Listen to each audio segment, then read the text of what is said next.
Sejak akhir abad ke-19, gerakan buruh di seluruh dunia telah menandai tanggal 1 Mei sebagai Hari Buruh Internasional, sebuah momen untuk memperingati perjuangan hak-hak pekerja.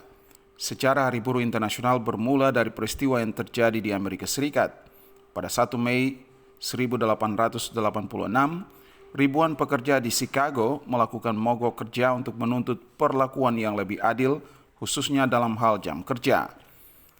Hal ini diungkapkan Ketua Koordinator Konfederasi Serikat Buruh Seluruh Indonesia KSPSI Maluku, Yeheskel Haurisa. Dikatakan peristiwa penting yang terjadi di Haymarket Square memicu kesadaran akan pentingnya hak-hak pekerja. Kematian para pekerja yang terlibat dalam demonstrasi di sana menjadi titik balik bagi gerakan buruh global.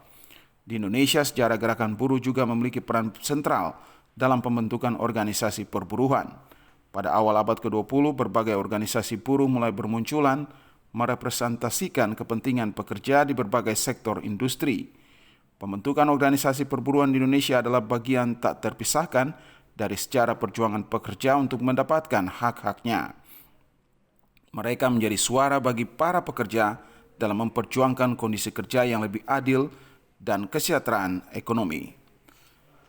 Sebenarnya tujuan organisasi ini berdiri, Konfederasi Serikat Pekerja maupun Serikat Buruh, sebagaimana amanat Undang-Undang 21 tahun 2000 tentang Serikat Pekerja Serikat Buruh adalah memperjuangkan tingkat kesejahteraan pekerja atau buruh itu dengan keluarganya. Dalam beberapa studi kasus itu, tugas kami adalah melakukan advokasi, baik advokasi di luar pengadilan maupun advokasi dalam pengadilan.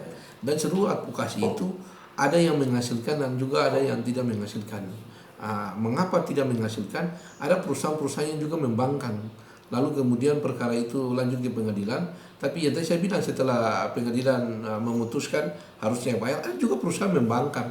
Seharusnya dalam ketentuan Undang-Undang 40 tentang sistem jaminan sosial nasional itu, jika perusahaan tidak mendaftarkan pekerja misalnya ke BPJS, baik kesehatan maupun ketenagakerjaan, ada sanksi. Baik itu sanksi administrasi, peringatan sampai cabut izin, tapi juga ada sanksi pidana. Terhadap praktik itu, ya itu merupakan kewenangan pemerintah untuk memberikan itu tindakan.